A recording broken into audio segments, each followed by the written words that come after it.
Hello guys, welcome again to MK's Biovision.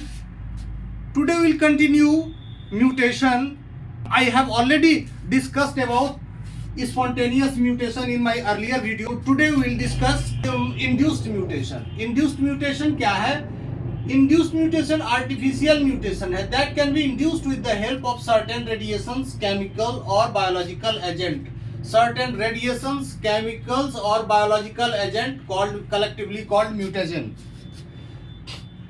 Mutagen increases the rate and frequency of mutation. ऐसा नहीं है कि mutation के absence में म्यूटेशन नहीं होता है. म्यूटेशन एक बैकग्राउंड रेट से म्यूटेशन चलता रहता है जिसको हम स्पॉन्टेनियस म्यूटेशन के नाम से जानते हैं. लेकिन म्यूटेशन क्या करता है, उस रेट को इंक्रीज कर देता है, इनहांस कर देता है. Most of the induced mutations are undetectable. ज्यादातर जो म्यूटेशन होते हैं वो अनडिटेक्टेबल होते हैं, चाहे वो इंड्यूस्ड हो या स्पॉन्टेनियस हो. वो उसका कोई खास फिनोटिपिक एक्सप्रेशन नहीं होता है, वो साइलेंट नेचर के होते हैं. But some induced mutations have serious health consequences.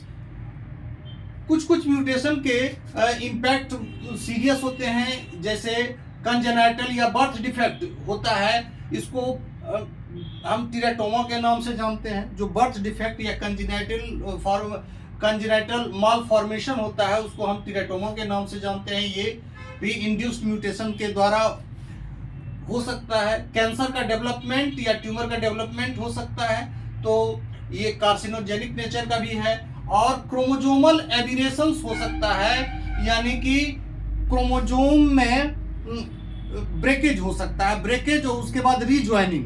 Breakage और रीज्वाइनिंग के कारण क्रोमोजोम का रीअरेंजमेंट होता है. जो जीन्स होते हैं क्रोमोजोम के, उसका रीअरेंजमेंट होता है और इसके कारण हम इसको क्लास्टोजेनिक म्यूटेशन करते हैं.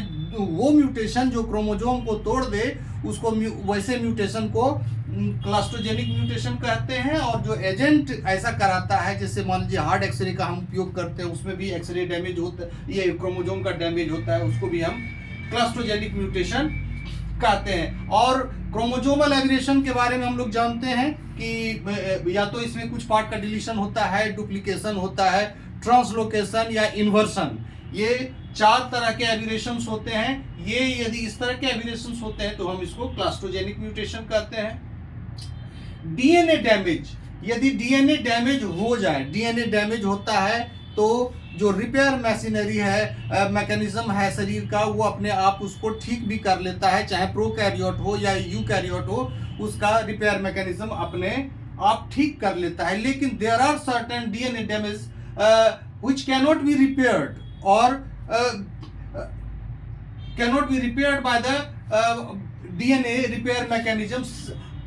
And even if there is DNA lesions मतलब क्या कि उसमें न्यूक्लियोटाइड में कुछ परिवर्तन आया है, तो यदि वो lesions रिपेयर के बाद भी रह जाते हैं, तो उस तरह का भी ये म्यूटेशन करा सकता है. जैसे रिप्लिकेशन एरर और रिप्लिकेशन का टर्मिनेशन करा सकता है. म्यूटेजन का क्लासिफिकेशन देखते हैं कि म्यूटेजन कितने तरह का है. तो मैंने पहले भी इसको डिस्कस कर लिया है कि फिजिकल एजेंट होते हैं. फिजिकल एजेंट में ionizing agent, non ionizing radiation, non ionizing radiation, कहीं हीट या पीएच भी लिखा रहता है, लेकिन they are of least importance. तो आयोनाइजिंग रेडिएशन में X ray, gamma ray, alpha ray, beta ray, thermal neutron, ये सारे जो होते हैं आयोनाइजिंग रेडिएशंस हैं.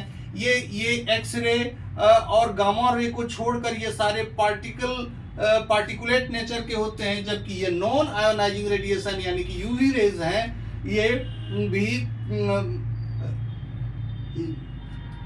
दीज नॉन आयोनाइजिंग ये जो है सॉफ्ट म्यूटेशन को इंड्यूस कराने में यूवी रेज या गामा रेज का काफी उपयोग होता है.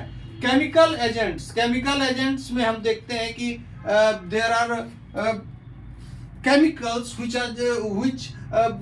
shows pairing with they just pair like nitrogenous bases. वो nitrogenous bases के जो नॉर्मल नाइट्रोजनस बेस है उसका नकल करते हैं या उसी का एनालॉग होते हैं, उसी की तरह पेयर करते हैं, तो उसको हम बेस एनालॉग कहते हैं। डीएमिनेटिंग एजेंट, वैसे एजेंट को कहा जाता है जो एमिनो ग्रुप को रिमूव करता है। साइटोसिन हुआ, एडेनिन हुआ, गुआनिन हुआ, इससे थाइमिन का डीएमिनेशन नहीं होता है क्योंकि उस पर एमिनो ग्रुप नहीं रहता है, तो उसका एमिनो ग्रुप का कराते हैं। जैसे नाइट्रस एसिड है, हाइड्रोजन पेरोक्साइड है, ये सारे डीएमिनेटिंग एजेंट हैं।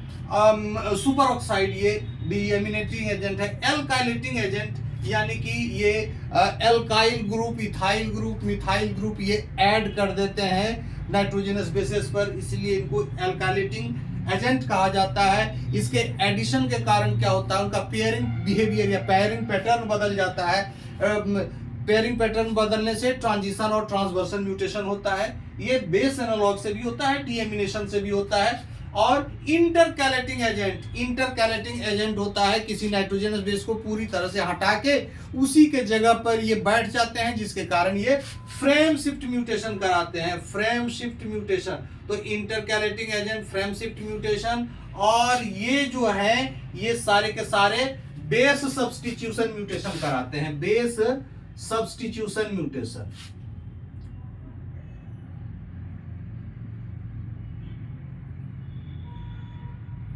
Base substitution mutation.